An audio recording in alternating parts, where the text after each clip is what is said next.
আজকে আপনাদের সাথে কথা বলবো যে দেখা যায় রাস্তাঘাটে ঘুরতেছেন, প্রচুর পরিমাণে ফাস্টফুড খাচ্ছেন, যে কোনো জায়গায় মানে ক্ষুধা লাগলে সিঙ্গারা, সামোসা অথবা হচ্ছে বার্গার, পেটিস। তো এই খাবারগুলো খেলে আসলে আপনার কী কী ক্ষতি হতে পারে? প্রথমত দেখা যাচ্ছে যে খাবারগুলো খাচ্ছেন, গ্যাস্ট্রিকের সমস্যা হচ্ছে, গ্যাসের ওষুধ খাচ্ছেন, ভালো হচ্ছেন, আবার দেখা যাচ্ছে আবার পরবর্তী দিনে আবারও খাচ্ছেন। তো এই সমস্যাগুলোর সাথে শুধুমাত্র যে আপনার গ্যাস্ট্রিকের সমস্যা হচ্ছে তা কিন্তু না, আস্তে আস্তে আপনার জনজীবনটাকে ধ্বংস করতেছে।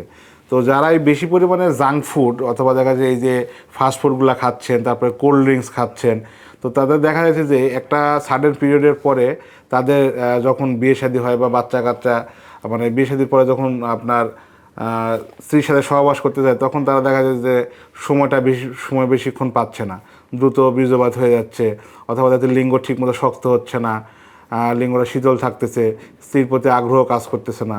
তো এই বিষয়গুলো আপনার এই ফাস্টফুডের কারণে হয়ে থাকে। তো যারা এইভাবে রাস্তাঘাটে যেখানে সেখানে ফাস্টফুড ফুচকা খাচ্ছেন, তারা একটু সাবধানে থাকবেন এবং কম করে খাবেন। ধন্যবাদ।